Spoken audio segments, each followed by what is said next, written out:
Stop filtering good style through what you would personally wear. That's the topic we're talking about today on the I Help Men Dress Better podcast, where we talk about how, as men, to be seen and remembered. And that doesn't just mean by other people, it also means seen and remembered, seeing ourselves, as well as remembering who we are, and doing that through the lens of style.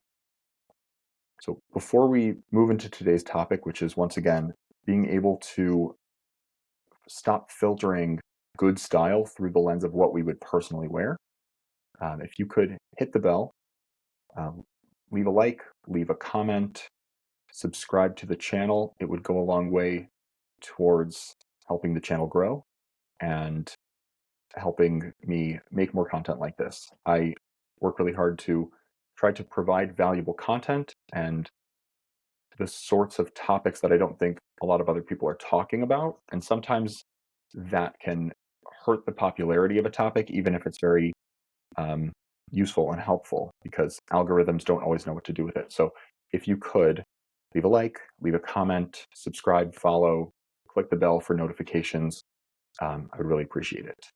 So onto the topic at hand. Like I said, filtering good style through what you would personally wear. I make a lot of posts and I'll attach images of either outfits that I think are really good or even outfits that I think are really bad. But a lot of times I will get comments from people like, "Oh, I wouldn't wear this," or like, this specific thing is bad or gross or doesn't look good."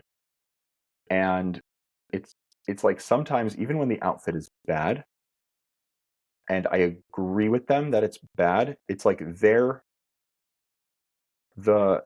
detail that they're picking on, I don't agree that that's always bad or that is what's ruining the outfit. And so I think a lot of guys are being held back by their ability to appreciate aesthetic and appreciate good style, or understand why something isn't good on a deeper level than whether or not they like it for themselves. It this actually just kind of came up for me as well. In a way, it reflects the way that we interact with other people.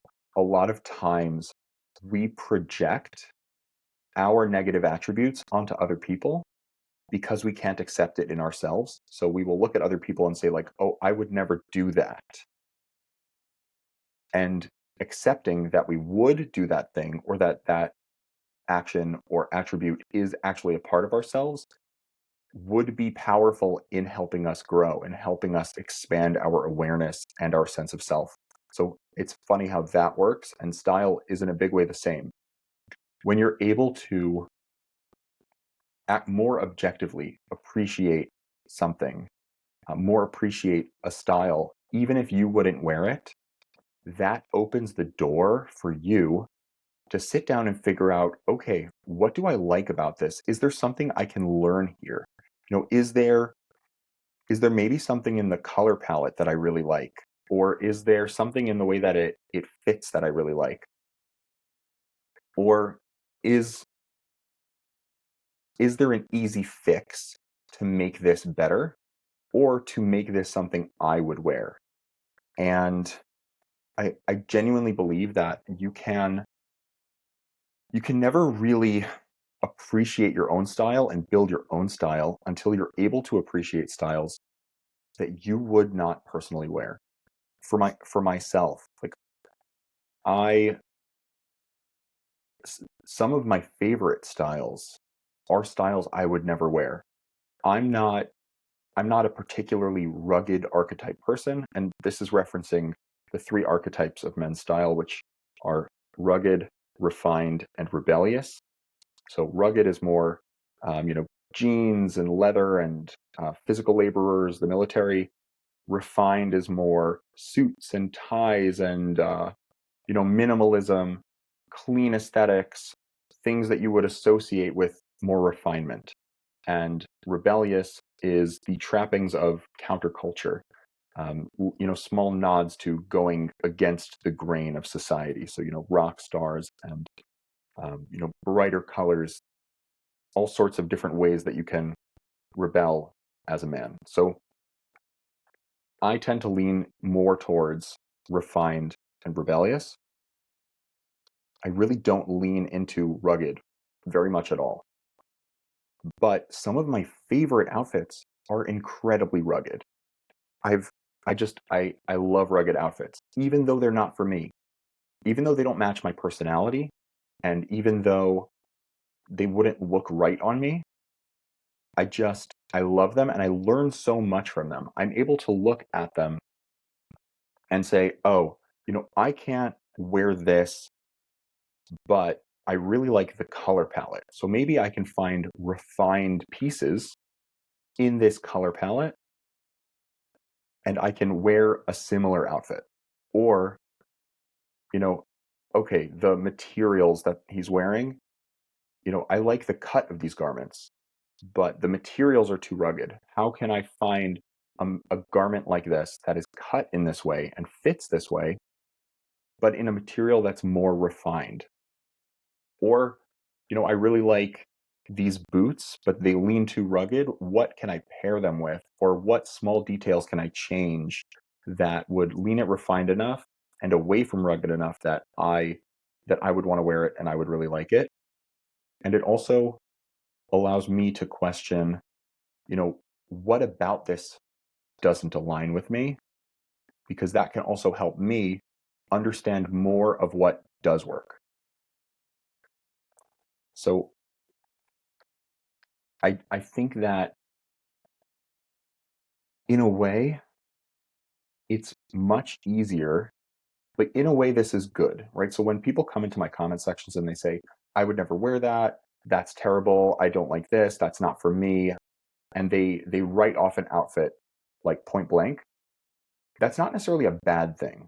I think that it is the starting point to figuring out what you do like. But the more that you're able to dive deeper into what you actually don't like and parse that from, maybe there are some things here that I do like, maybe there's something here that I can learn. The more you're able to get into that, the more you're going to build on what you do like. Because I think, you know, if someone asked you, what are all the foods that you like? It would be harder for you to answer than if they said, like, what food do you absolutely hate? I'm not certain that's the best example, but I think that the point stands with a lot of things. Is in a lot of ways we have an easier time, possibly because of negativity bias, we have an easier time knowing what we don't like than what we do like. And so when you use knowing what you don't like as the tool to uncover what you do like, it can be incredibly powerful. So I'm not saying that there's anything wrong with looking at an outfit and saying, I would never wear that. But I think that going the level deeper into why wouldn't I wear that, right? Like, you don't even have to start at the level of how would I change this to make it mine? How would this work for me? Even just asking the question, why why don't I like this? Like, actually, why don't I like this? How can I go in and get granular? And maybe I don't have language. How can I find the language for why I don't like this? Because if I get understanding and language around that, then I can flip that and it will give me insight into what might work for me and what I do like and what I want to wear. And I can almost build something in opposition to this. And then from there, start down that path of figuring out what I like, what aligns with me, what do I identify with, and expand and build that out so that that becomes more natural. That knowing what I like and coming at something from a positive angle, right?